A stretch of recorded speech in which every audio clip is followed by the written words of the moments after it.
Dunyo bo'yicha yagona bo'lgan bitta mahsulot borki, taom uchun mahsulotlaringiz qanchalik sifatli va qimmatbaho bo'lmasin, agarda bu mahsulotni qo'shmasangiz, taom mutlaqo bemaza bo'lib chiqadi.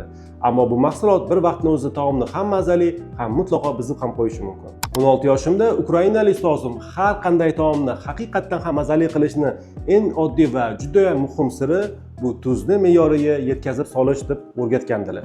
Ko'pchilik taomni sho'r qilib qo'yishdan qo'rqib, tuzni kamroq solishadi va natijada taomning mazasi butkul oxirigacha ochilmasdan birozgina bemazaroq bo'lib qoladi.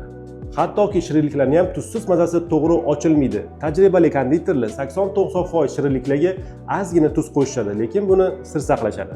Taom tayyorlayotganda qo'rqmasdan tuzni me'yorigacha yetkazib solish kerak. Tuzni ozginadan maksimal darajada perderga taqab turib qo'shsak, ana o'shanda taomning haqiqiy mazasi guldek ochiladi.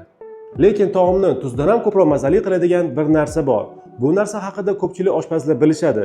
Bilsa ham, ammo lekin undan nimagadir foydalanishmaydi. Nima deb o'ylaysiz? Tuzdan ham ko'proq taomni mazali qiladigan narsa bu nima?